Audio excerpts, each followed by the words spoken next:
నమస్కారం NS news కి స్వాగతం. నా పేరు ఉషా. ముందుగా ముఖ్యాంశాలు. కరీంనగర్ నగరంలోని 14, 15వ డివిజన్లలో స్వాతంత్ర దినోత్సవ వేడుకలను గౌడ సంఘం, రజక సంఘాల ఆధ్వర్యంలో ఘనంగా నిర్వహించారు. స్వాతంత్ర దినోత్సవాన్ని పురస్కరించుకొని ఆయా సంఘాల ఆధ్వర్యంలో జాతీయ జెండాను ఆవిష్కరించి జాతీయ గీతాన్ని ఆలపించారు. అనంతరం జాతీయ జెండాకు గౌరవవందనం సమర్పించారు.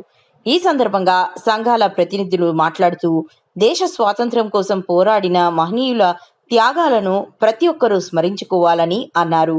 భారత రాజ్యాంగం దేశ ప్రజలకు కల్పించిన హక్కులు, బాధ్యతలను ప్రతి ఒక్కరూ తెలుసుకొని దేశ అభివృద్ధిలో భాగస్వాములు కావాలని పిలుపునిచ్చారు.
స్వాతంత్రానికి వచ్చిన గౌడ సంఘం సభ్యులు కావచ్చు, ఇతర కుల పెద్దస్తులు కావచ్చు, గ్రామ పెద్దస్తులు అందరికీ ధన్యవాదాలు తెలుపుతున్నాను.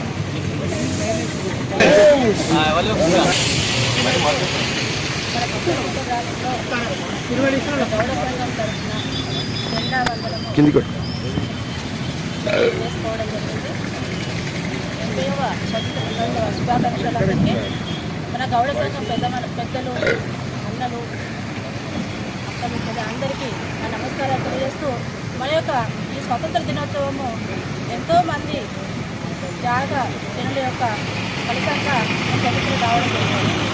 వారి యొక్క కృషి ఫలితంగా ఆ కాలంలో ఆంగ్లేయుల యొక్క పరిపాలనకు వ్యతిరేకంగా పోరాడి మన పెద్దలు గాంధీజీ, నెహ్రూ, మరి జవహర్లాల్ నెహ్రూ కావచ్చు, ఇందిరాగాంధీ, వీళ్ళంతా కూడా ఎంతోమంది కృషి ఫలితంగా మనకు స్వతంత్రం రావడం జరిగింది.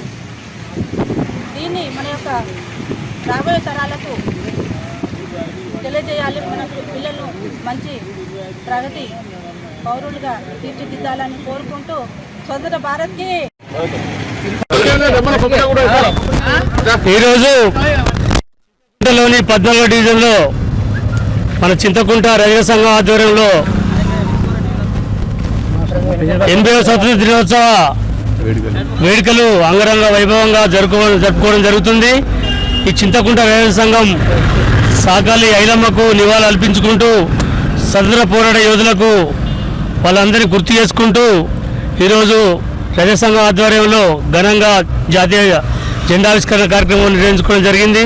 ఈ కార్యక్రమంలో సంఘ సభ్యులు, గ్రామ పెద్దలు అందరూ పాల్గొని ఈ కార్యక్రమాన్ని విజయవంతం చేయడం జరిగింది.